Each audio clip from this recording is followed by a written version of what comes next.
Upper primary শিক্ষকদের উদ্দেশ্যে এই চ্যানেলের মাধ্যমে পূর্বে বেশ কিছু গুরুত্বপূর্ণ ভিডিও নিয়ে এসেছি এবং আগামীতেও বেশ কতকগুলি গুরুত্বপূর্ণ ভিডিও নিয়ে আসার চেষ্টা করছি।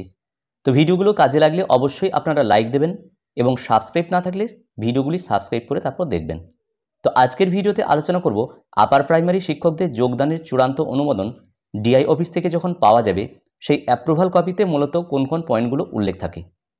তো এখানে অ্যাপ্রুভালের একটি ডামি কপি নিয়ে আমি আলোচনা করার চেষ্টা করছি। উল্লেখ থাকে যে এটি কোনো অরিজিনাল অ্যাপ্রুভাল কপি নয়।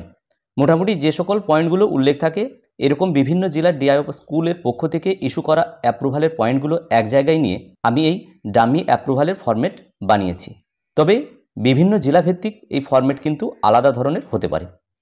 তো সদ্য যোগদানকৃত আপার প্রাইমারি শিক্ষকদের অ্যাপ্রুভালে মূলত যে সমস্ত তথ্যগুলো উল্লেখ থাকবে সেগুলো আপনারা অ্যাপ্রুভাল কপি হাতে পাওয়ার পর অবশ্যই ভালোভাবে দেখে নেবেন।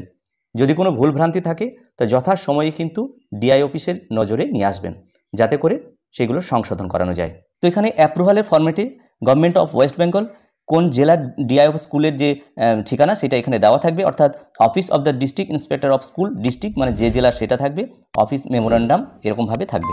এবার এখানে মূলত যে ফরম্যাটে লেখা থাকে the appointment of the following teaching staff of Vidyaniketan high school, এখানে অ্যাড্রেসটা থাকবে এবং কোন জেলার স্কুল সেটা এখানে থাকবে। আমি যে কোনো দামি একটা স্কুল নিয়ে নিয়েছি। Is here by approved on a temporary basis in the manner indicated below. এবার এখানে যে পয়েন্টগুলো সাধারণত উল্লেখ থাকে, প্রথমেই হচ্ছে name of the employee and category. তো আমি যে কোনো একটা নাম নিয়ে নিয়েছি, অমলচন্দ্র পাল, এবং জেনারেল ক্যাটাগরি।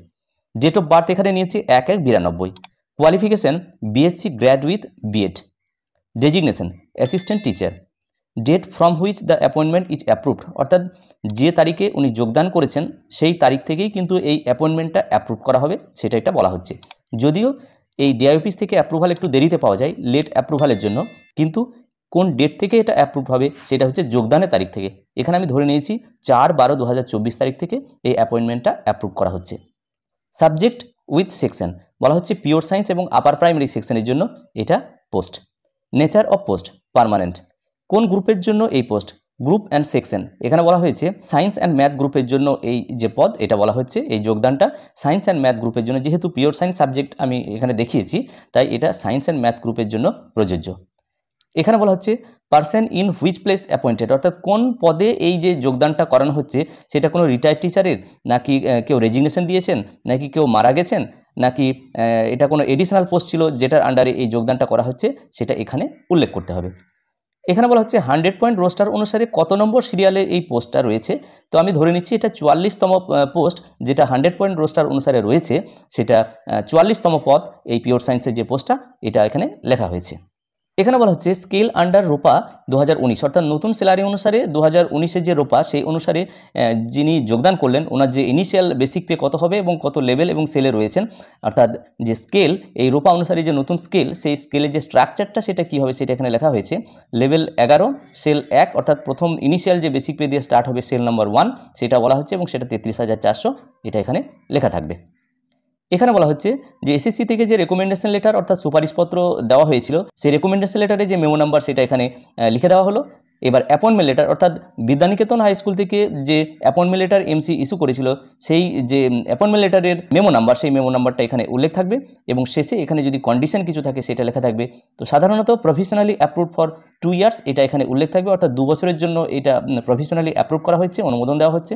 2 বছর পর প্রয়োজনীয় কাগজপত্র নিয়ে এটাকে রেগুলারাইজেশন করার জন্য কিন্তু অ্যাপ্লাই করতে হবে। এবং নিচে এখানে আমরা দেখতে পাচ্ছি মেমো নাম্বার এবং ডেট, অর্থাৎ অ্যাপ্রুভালে যে মেমো নাম্বার বলা হয় সেটা এখানে এই মেমো নাম্বার এবং ডেট অনুসারে এখানে থাকবে এবং এখানে ডিআই স্যারের সিগনেচার থাকবে। তো পুরো ফরম্যাটটা মোটামুটি এরকম ধরনের একটা ফরম্যাট হয়। আমি একটা ডামি ফরম্যাট নিয়ে আলোচনা করলাম যে কোন কোন বিষয়গুলো উল্লেখ থাকবে এবং তার মেমো নাম্বার কত হবে, ডেট কত হবে, এইগুলো এভাবে লেখা থাকে সাধারণত। তো আবারও একবার বলা হচ্ছে যে বিভিন্ন জেলা ওয়াইজ এই ফরম্যাট কিন্তু আলাদা হতে পারে, তবে সাধারণত এই সমস্ত পয়েন্টগুলোই অর্থাৎ এই সমস্ত তথ্যগুলোই কিন্তু একটা অ্যাপ্রুভাল কপিতে কিন্তু থাকে, এটা মোটামুটি জানা গেল। যাই হোক, এই ভিডিওটি যদি আপনাদের কাজে লাগে এবং যদি ভালো লাগে তাহলে অবশ্যই লাইক, শেয়ার এবং কমেন্ট করবেন এবং চ্যানেলে সাবস্ক্রাইব না থাকলে নিত্য নতুন আপডেট পাওয়ার জন্য অবশ্যই চ্যানেলটি সাবস্ক্রাইব করে রাখবেন যাতে করে নতুন নতুন ভিডিও আপনারা পান। সকলে ভালো থাকুন, সুস্থ থাকুন, ধন্যবাদ।